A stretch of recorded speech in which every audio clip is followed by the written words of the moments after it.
Good morning. During this bullshit pandemic, quite a few people moved to Sweden because Sweden was different. People wanted to get away from their crazy governments and agencies in their countries. The masks and the lockdowns and everything. And they came here. And quite a few of them actually came to this homestead.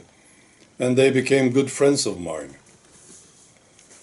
Now, when the next bullshit pandemic comes, Sweden will not be different. Well, I strongly doubt it, at least. The Swedish agencies, Swedish governments, they are totally on board with WHO, and they are signing the agreement, see. So where will people go? Because people will go. I mean, if it happens again, and if it's the same or even worse, people will leave their countries. And I think many of them will go to the United States. Because the United States didn't sign the agreement. The United States left the WHO, which is unbelievably beautiful. Right? They just left the WHO.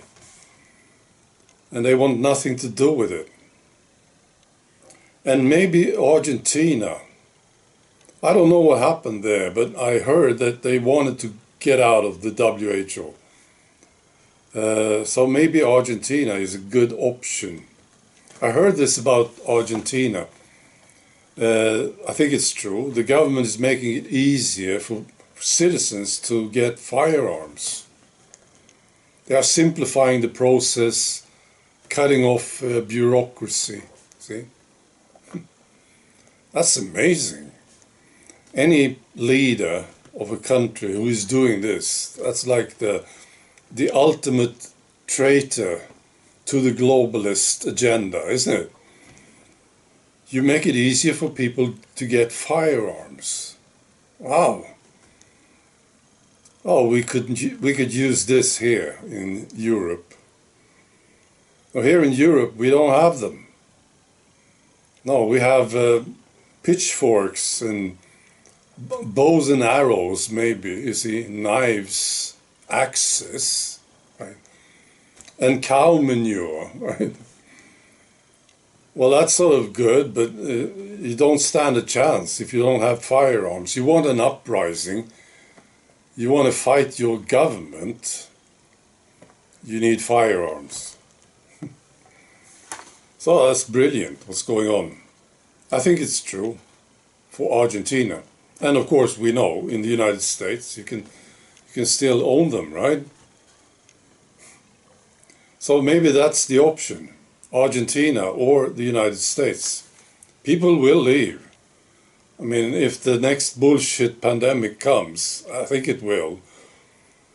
It could be worse than the last one, possibly, right? But if it's the same, it's bad enough, isn't it? And some people will want to leave. So maybe the United States or Argentina. I also want to tell you about this because I enjoyed it so much. The South African president was in the White House and met with Trump. Have you seen this? I was watching the president, the South African president. I was watching him. Now, he was trying to pretend that it had nothing to do with him, right? And Trump brought up these the killings of white farmers and the taking of land. Black people just take land from white farmers, and some of these farmers are killed. And Trump talked about it on this amazing stage, isn't it? It's a great stage. The whole world is watching what's going on there, right? And media will try to keep it silent, but the world gets to know what's going on in South Africa. And you see that black president sitting there, trying to smile, very, very uncomfortable for this guy. I also saw a clip. This South African president, he brought some white guys with him to show that they have good relationships, I suppose. These were golfers, white golfers, But one of them started to talk about what's going on.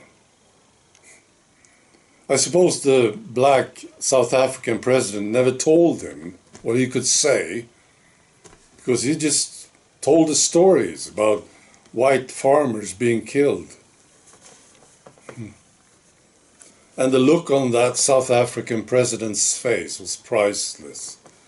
That was great.